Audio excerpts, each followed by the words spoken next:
Saya ucap tahniah kepada mereka. Karena mereka duduk hari-hari dan berjam-jam. Kalau tidak karena mereka, kita tak siapkan.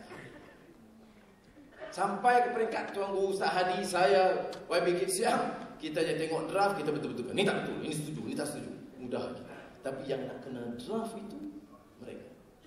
Jadi kita ucap terima kasih dari kami. Saya yakin yang tidak boleh kita tolak ansur ialah prinsip fundamental. Kita mesti hormat pandangan dan keputusan rakyat dari peringkat tertinggi sehingga ke akar umbi. And then there is no turning back. It is irreversible. It is part and parcel of the Pakatan Rakyat policy. No change whatsoever. Yang kita mahu ialah supaya dalam pembimbingan ini kita nak pastikan semua faham, semua jaminan ada, peraturan di sana ditentukan dan kaedahnya disusun dengan begitu baik supaya jangan ada kesangsian dan kebimbangan dari mana-mana pihak.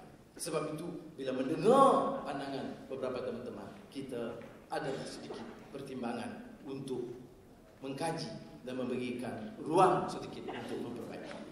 Jadi sekali lagi saudara, ini memang hari yang bersejarah dan kita bertuah kerana kita dapat kumpulkan seluruh kekuatan barisan pimpinan kita. Saudara, jangan peduli apa yang mereka kata kerana itu kerja mereka. Untuk aibkan kita, kerja mereka.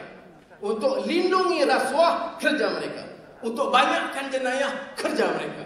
Kerja kita berjuang, lawan tetap. InsyaAllah kita bawa perubahan. Terima kasih banyak. Wassalamualaikum warahmatullahi wabarakatuh. Layar berkembang menuju lautan, menepuh gelombang pembawa murka. Sirna hilang selubung ketakutan. Bangsaku agung, jiwa merdeka.